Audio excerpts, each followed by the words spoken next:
Hey there folks, Ghosty here. Today I want to show you the best Valorant settings to help you escape the dreaded Elo Hell and rise to high Elo. We're talking about Ascendant, Immortal, and Radiant. Some of these settings are really quite simple, and if you're already playing Valorant, you should have them configured this way. Let's get started. Quick question you guys, what's the best knife in Valorant? I've got a soft spot for the katana, but I'm also waiting for the new skin pack for this year's champions. Not sure how that'll be. Let me know in the comments below which is your favorite Valorant knife. Also, don't forget to subscribe and hit that like button.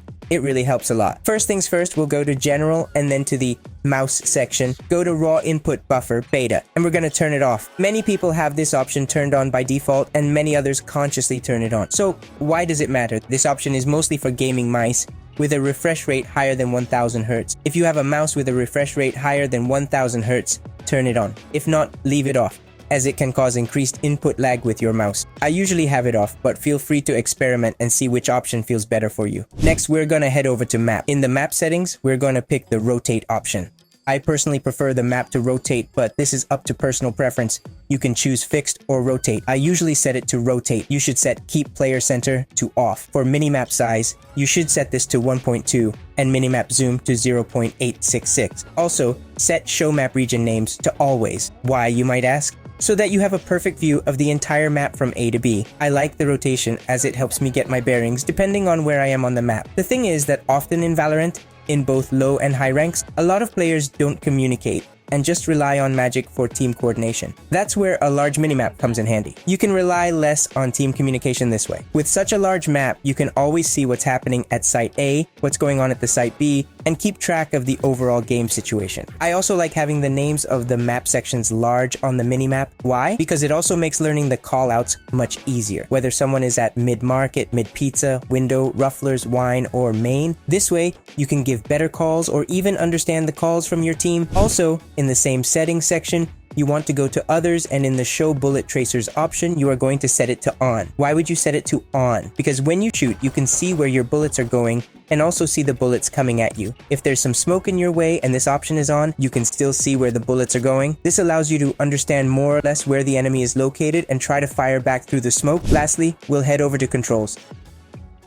Here, all I can recommend is that you browse through and configure the skill and movement controls to your liking. This part should be tailored to your personal preference.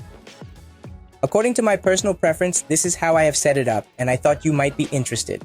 For the crosshair, I genuinely recommend something simple. I use a simple crosshair like this. If you want, I can give you the code for this crosshair. I'll put it in the video description. Now, why a simple crosshair? Because what we need is a crosshair that stands out, one that is clear, and you understand where the center of the screen is, where your aim is, and where you can land that crucial headshot that can get you that quick kill. Some people like animated crosshairs or flashy ones. There's nothing wrong with that. If it suits them, that's fine. Always remember to set the display mode to full screen to get the highest possible FPS. Choose the resolution that you prefer or that your screen supports. Mine is ultra wide with a 144 Hz refresh rate for my monitor. I like to limit it because, in a way, you can see that it gives me a steady 500 FPS. The game doesn't really need more than that, so I like to limit it to keep my computer running cool while I'm playing. For the graphics settings, it's crucial to enable multi-threaded rendering. You need to have it set to on. This is the most important setting, while everything else you could leave off. Though I personally like to have improved clarity turned on as well. I think it's quite important. I also like the beta experimental sharpening and bloom settings.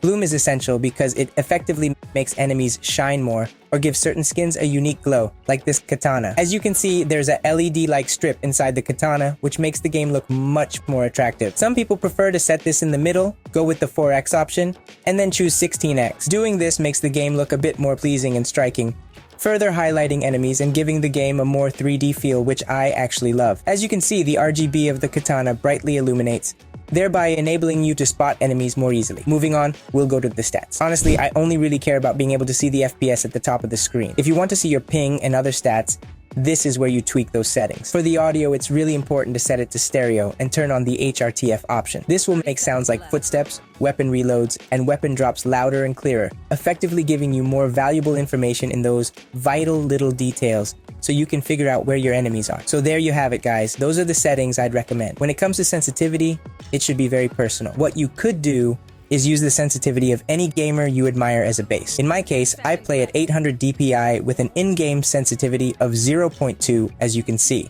and I let the scope sensitivity multiplier default at 1. And add sensitivity also remains at default 1. So the sensitivity is always consistent. That's about it, guys. Don't forget that a view and a subscription to this channel mean a lot to me, and I'll see you in the next video or short. Peace out, guys. Ghosty out.